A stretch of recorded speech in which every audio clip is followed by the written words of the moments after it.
Bismillahirrahmanirrahim. Assalamualaikum warahmatullahi wabarakatuh. Waalaikumsalam warahmatullahi wabarakatuh.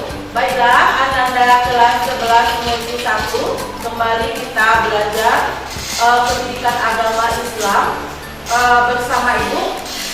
Kita melanjutkan pembelajaran kita pagi ini tentang penyelenggaraan jenazah. Sebelum lebih lanjut kita mengupas tentang materi pembelajaran kita pagi hari ini, bagaimana kabar Ananda? Alhamdulillah, kita bisa berkumpul di kelas kita ini untuk melanjutkan pembelajaran kita tentang praktek penyelenggaraan jenazah. Baik, Ibu ambil absen Ananda.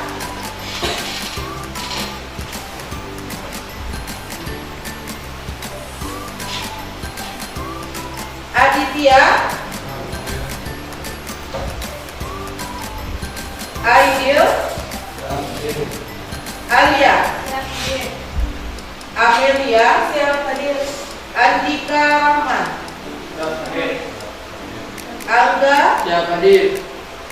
Awit Samsuhada, Bima Samudra, Yeni, Zena, alhamdulillah hadir pada hari ini. Kita lanjutkan pembelajaran kita pada pagi hari ini dengan praktek penyelenggaraan jenazah. Sebelum lebih jauh Ibu jelaskan, kita lihat terlebih dahulu tujuan pembelajaran kita pada materi ini.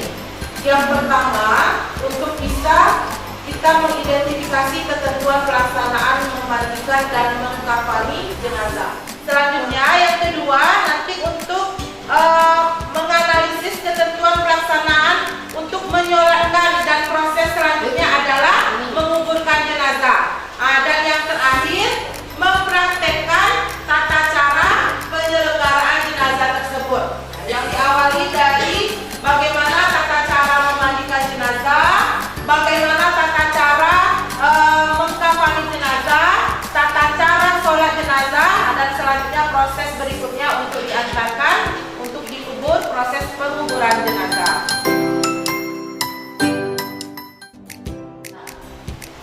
Biasanya kalau kita pergi ke kuburan, ada nggak rasa di kita? View-nya beda? Beda. Itu rasa mengingat kematian. Ada nggak anak ibu merasakan itu? Ketika melihat liang lahat itu rasanya gimana? Nanti kita juga dikubur di sana.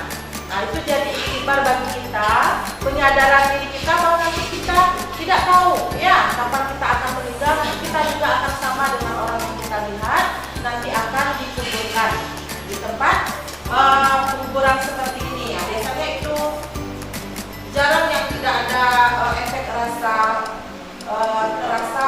kita bahwa akan mati juga. Sadarnya sampai di sana ada kesadaran seperti itu, nanti lupa lagi ya. Kemudian kisah-kisah orang soleh memaknai kematian itu. Nah, jadi ada pertanyaan tuh, kenapa ada kehidupan, kemudian nanti kita akan meninggal dunia? Kan ada pertanyaan seperti itu yang menjelaskan kenapa kita akhirnya endingnya akan meninggal ya. Bagaimana dalilnya Bu? Nah, di sini dijelaskan dalam surat Ali Imran ayat 185. Juga sering disampaikan oleh para ustadz di masjid atau di musola. Surat Ali Imran ayat 185 ini sudah familiar, Ibu bacakan. Bismillahirrahmanirrahim. Kullu nafsin dha'iqatul maut. Artinya setiap yang bernyawa akan merasakan mati. Kapan itu? Kita tidak tahu. Wallahu a'lam bishawab. Ya. Wa innama tuwaffawna ujurakum wa yaumal qiyamah. Dan hanya pada hari kiamat sajalah diberikan dengan sempurna balasannya. Ya, apa yang kita lakukan di dunia itu nanti akan diminta pertanggungjawabannya. Barang siapa dijauhkan dari neraka dan akan dimasukkan ke dalam surga, sungguh dia memperoleh kemenangan. Kehidupan dunia hanyalah kesenangan yang memperdaya. Itu godaan setan yang memperdaya kita. Lakukanlah maksiat, lakukan ini. Itu adalah salah satu dalil nafsi tentang kematian. Kenapa harus ada kematian? Ini pertanyaan. Kenapa harus ada kehidupan? Itu siklus kita, ya.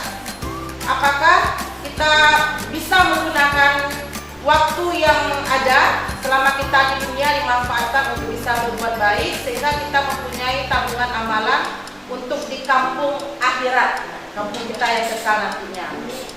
Persiapan menghadapi keluarga yang akan menghadapi sakaratul maut. Siapa yang sudah pernah menghadapi? Belum pernah. Apa yang kita lakukan? Jadi proses sebelum kita melakukan pelaksanaan penyelenggaraan jenazah itu, sebelum meninggal tentu ada tahapannya. Yang pertama, menjelang kematian. Menjelang kematian setiap manusia mengalami sakaratul maut. Prosesnya dia akan meninggalkan dunia ini. Ya, kadang keluarga kita tidak tahu bahwa itu tanda-tanda bahwa keluarga kita, orang yang kita sayangi akan meninggalkan dunia selama-lamanya. Ada beberapa hal yang perlu dilakukan saat kondisi kritis ini.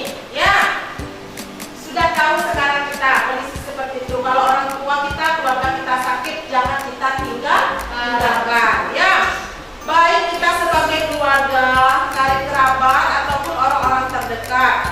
Yang kita lakukan kalau memang kondisinya seperti itu, kita mentalkinkan. Apa itu mentalkinkan?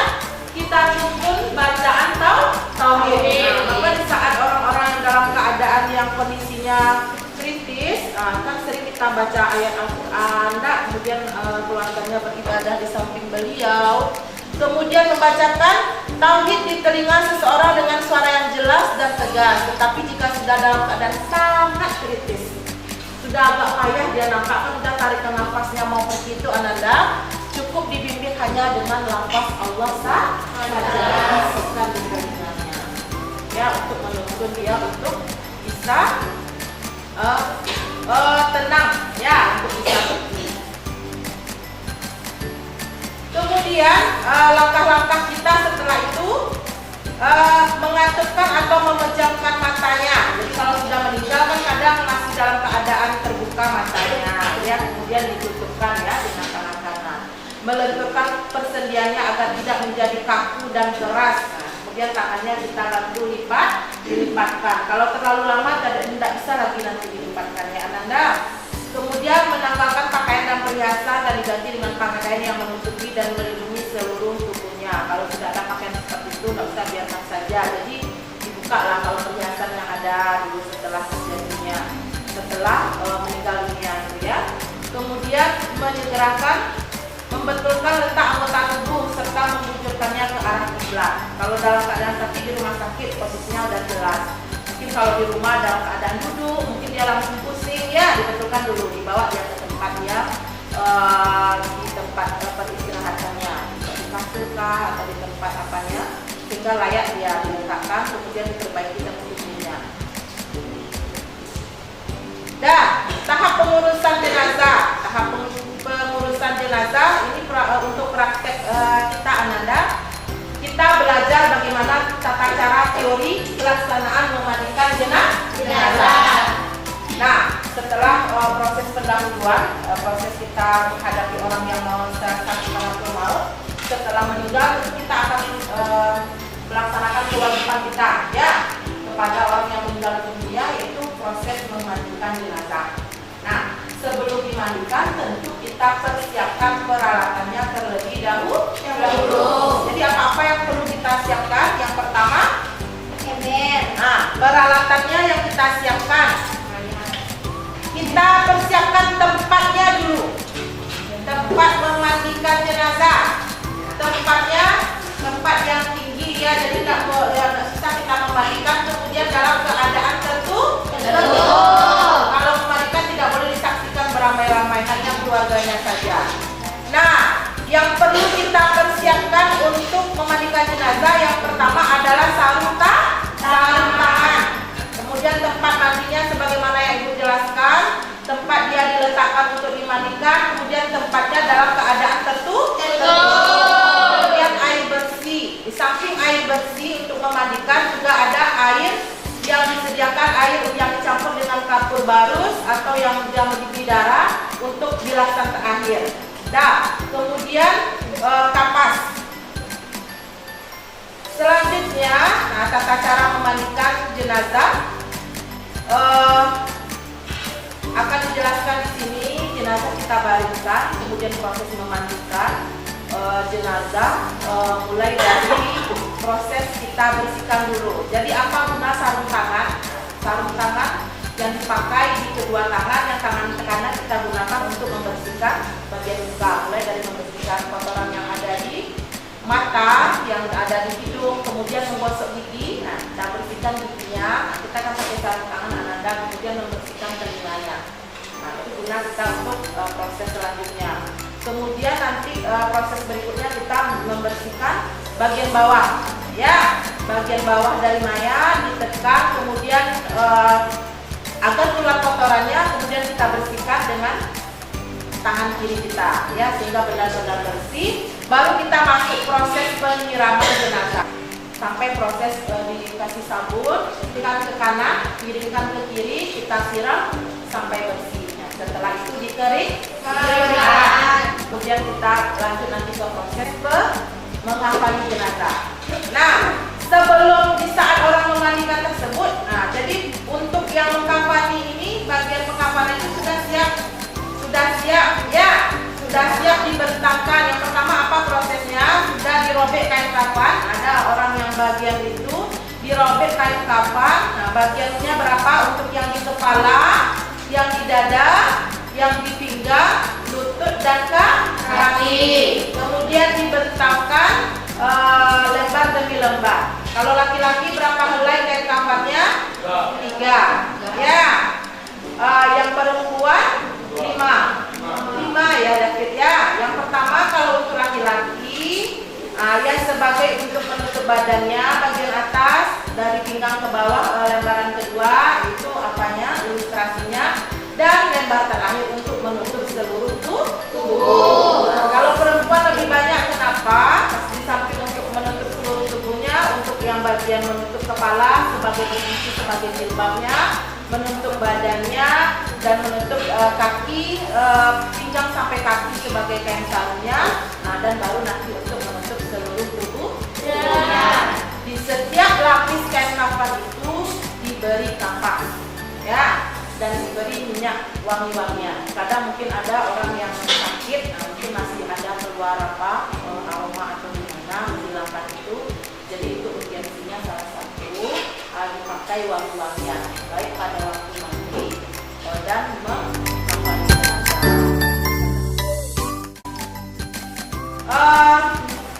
Ini ulasan dari Ibu sekilas tentang bagaimana tahapan pembelajaran kita selanjutnya. Kita pendalaman materi berikutnya akan lebih dijelaskan lagi untuk memperkuat kita pelaksanaan praktek masing-masing bahagia. Ya, mulai dari praktek memandikan jenazah, praktek mengkafani. Nah, setelah dikafani disolatkan, ya, bagaimana tata cara. Jadi indikator pencapaian Ananda mampu untuk melaksanakan masing-masing bagian tata cara penyelenggaraan jenazah tersebut. Bisa dipahami? Ya, bisa. Alhamdulillah.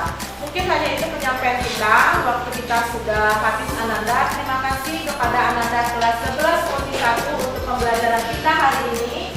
Insya Allah kita lanjutkan untuk pembelajaran minggu depan untuk pelaksanaan tata cara pelaksanaan jenazah tersebut masing-masing tahapan. Nanti akan kita bagi per kelompok. Kita sudah dengan membacakan alhamdulillah.